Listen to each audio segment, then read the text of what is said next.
Hi, everyone. I wanted to just share a story with you today.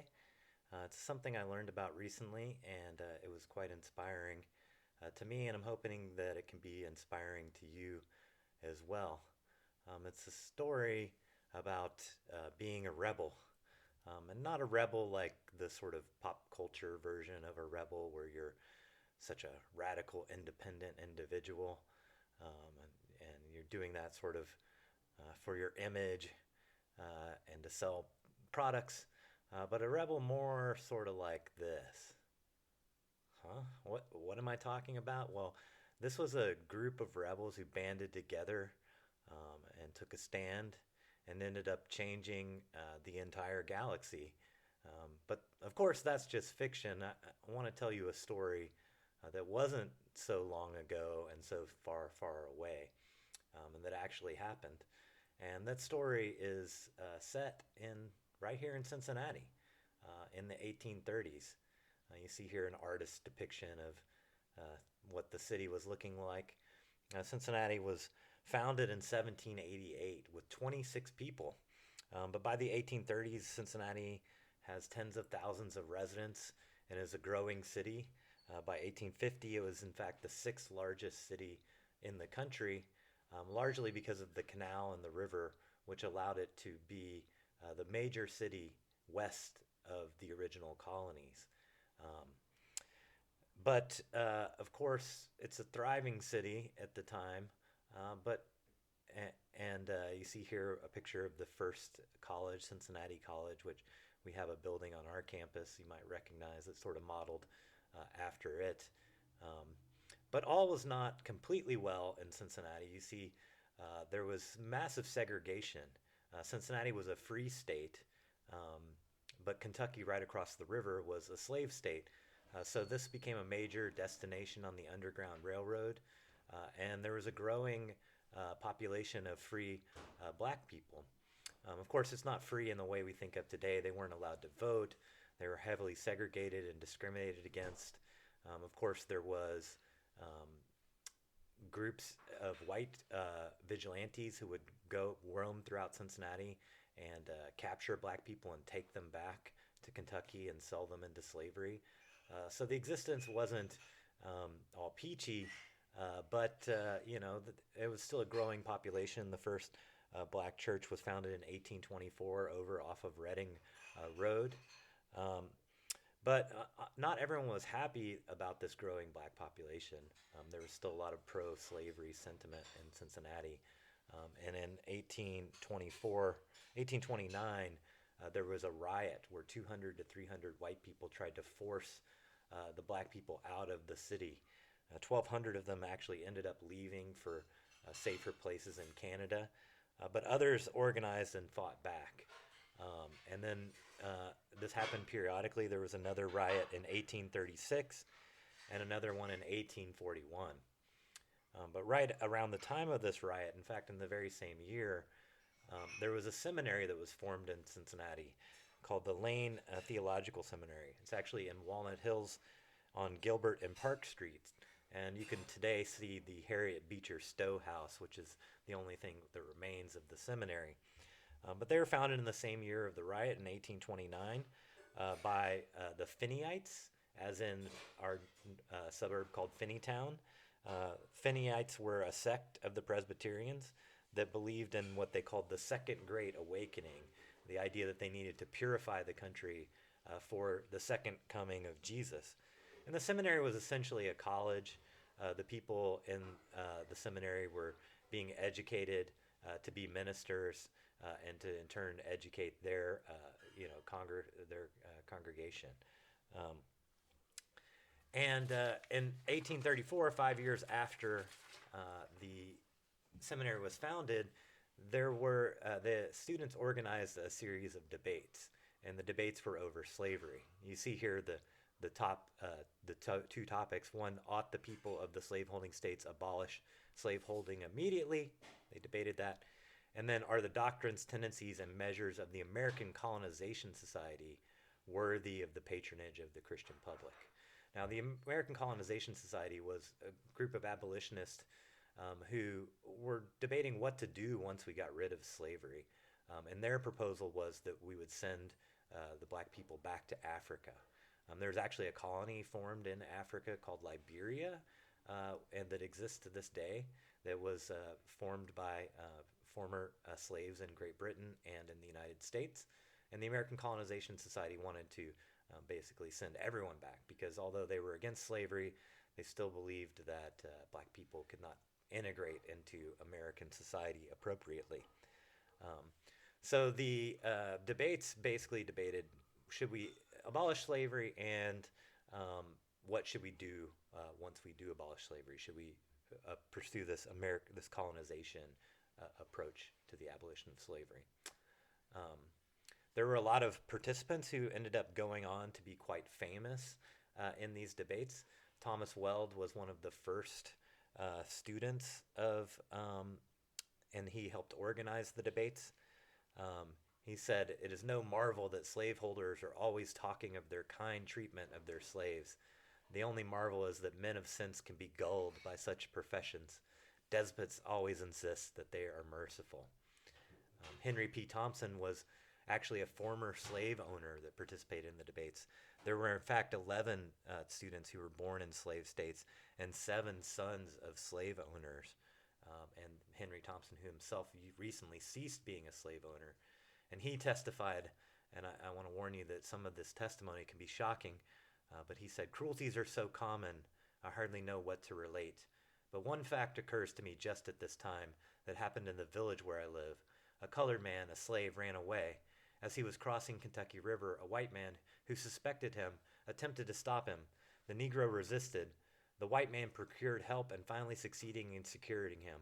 He then wreaked his vengeance on him for resisting, flogging him till he was not able to walk. They then put him on a horse and came on with him 10 miles to Nicholasville. When they entered the village, it was noticed that he sat upon his horse like a drunken man. It was a very hot day, and whilst they were taking some refreshment, the Negro sat down upon the ground under the shade. When they ordered him to go, he made several efforts before he could get up, and when he attempted to mount the horse, his strength was entirely insufficient. One of the men struck him, and with an oath ordered him to get him on the horse without any more fuss. The Negro staggered back a few steps, fell down, and died. And he says, I don't know that any notice was ever taken of it. Another person, James A. Tome, was the son of a slave owner. He eventually becomes a professor, a writer, and a well-known abolitionist to the point where his father disowned him. And he said during the debates, God be blessed for the evils which this cursed sin, slavery, entails. They only show that whatever is to be feared from the abolition of slavery, horrors 100-fold greater cluster about its existence. James Bradley was one of the few black students at the Lane Seminary. He was sold into slavery at the age of between 2 and 3 years old. And he ends up buying his freedom and went on to write a book that was his account of slavery and become very influential in abolition. And what you see here is a statue of him that is over in Covington, actually. He testified, I think I was between 2 and 3 years old when the soul destroyers tore me from my mother's arms somewhere in Africa, far back from the sea. They carried me a long distance to a ship. All the way I looked back and cried. The ship was full of men and women loaded with chains. Calvin H. Tate testified, a young woman who is generally very badly treated after receiving a more severe whipping than usual ran away. In a few days she came back and was sent into the field to work. At this time the garment next to her skin was stiff like a scab from the running of the sores made by the whipping. Towards night she told her master that she was sick and wished to go to the house. She went, and as soon as she reached it, laid down on the floor, exhausted. The mistress asked her what the matter was. She made no reply.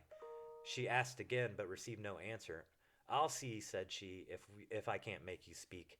So taking the tongs, she heated them red hot and put them upon the bottoms of her feet, then upon her legs and body, and finally in a rage took hold of her throat.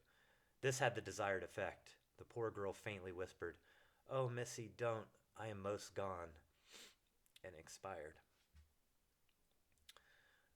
These debates obviously were quite powerful, and they had a huge impact, as we'll come to learn.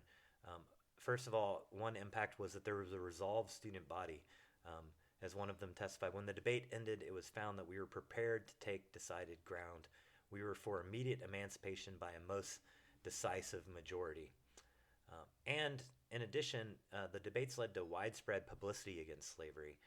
These debates got picked up in a number of journals like The Liberator, and spread all throughout the United States. Um, as one historian said, the Lane debate systematized the anti-slavery indictment and brought it to the attention of many thousands of people who had never read an anti-slavery pamphlet.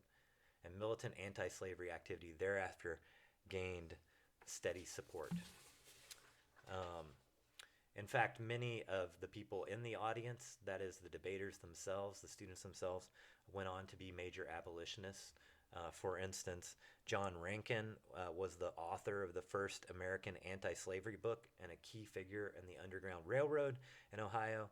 Henry Brewster Stanton was a future abolitionist and politician and husband of Elizabeth Cady Stanton.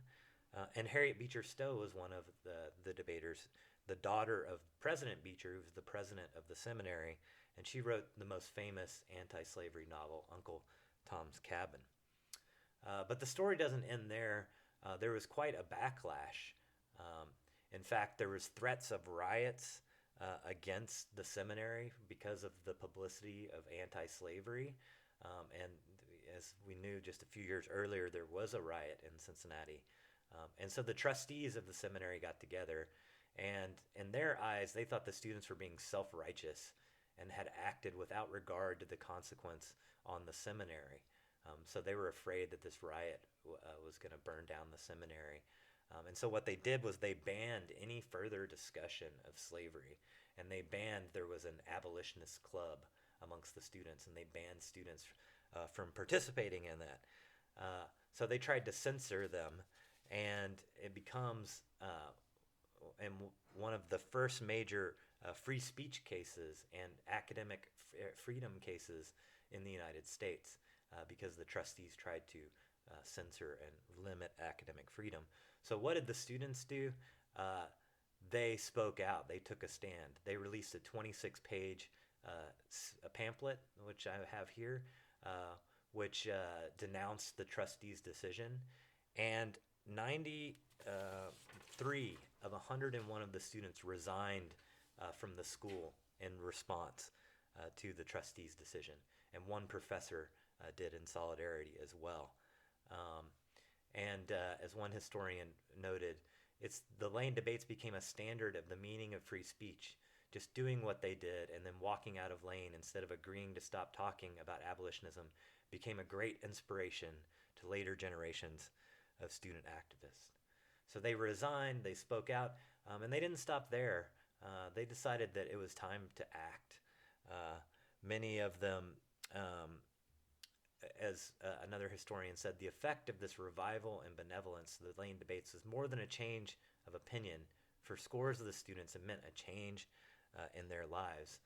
The students said that they believed faith without work was dead. And so what they did was they raised money to buy an old brewery here in Northside and created a school and a library for free black people to learn literacy, which many of them were illiterate at the time. So they put their money where their mouth is. They formed this school. They resigned. And many of them went on to participate in abolitionism and militant civil disobedience.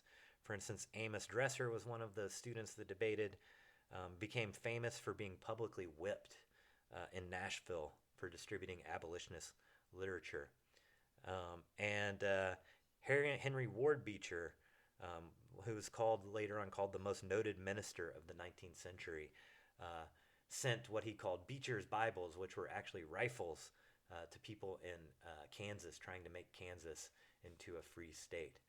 So these people really became major abolitionists and engaged in all kinds of civil disobedience to try to end slavery.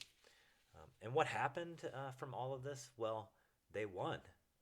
A mere 30 years later, the Civil War ends and slavery was abolished. It's amazing that in their lifetimes, these people who, when it started, could barely even talk about getting rid of slavery, without causing riots, or without getting censored by their own trustees, ended up winning and getting rid of slavery. And of course, the struggle continues today. We have in our world a lot of problems, and from what Black Lives Matter marches about and police brutality, to climate change, to income inequality and corruption. And they might seem overwhelming to you, but I was inspired by the Lane Rebels because I'm sure getting rid of slavery to them at first seemed overwhelming, but instead of giving up, they rolled up their sleeves and they changed the world. If you think about it, just mentioning the abolition of slavery was causing riots when they started, and 30 years later, they got rid of it completely. Um, so I think we can learn something from the Lane Rebels. I think we can learn that we should be rebels too. We should stand up for a cause. We should seek to change the world. And I think we can learn a few lessons from the Lane Rebels. How did they change the world? Well, first of all, they determined their values. They debated slavery and they determined that it was a sin, it was immoral, and they could not stand for it. They educated themselves on the topic. You heard some of the testimony that happened during the debates, and that's what helped them determine their values. They spoke out, they didn't remain silent. They organized, they formed the school, they became abolitionists and distributed literature, um, and eventually they changed the world and in the process changed themselves. Obviously, you're young adults like these people were, the Lane Rebels, um, and you're in college, and college can't do all of these things for you, but we can help learn our values, educate ourselves, and learn how to speak out while we're in college. So I'm hoping this class can help you to learn some of those things and determine your values. And I'm hoping you'll be inspired like I was by the Lane Rebels to take action, to speak out, to organize. Because while our problems seem daunting, um, none of them pale in comparison to how horrible slavery was, or all of them pale in comparison. And yet, in 30 years, they were able to completely change the public's mind and change the world. And I'm hoping that you and me and us together, um, we can do the same. So thank you for listening, and have a good rest of your day.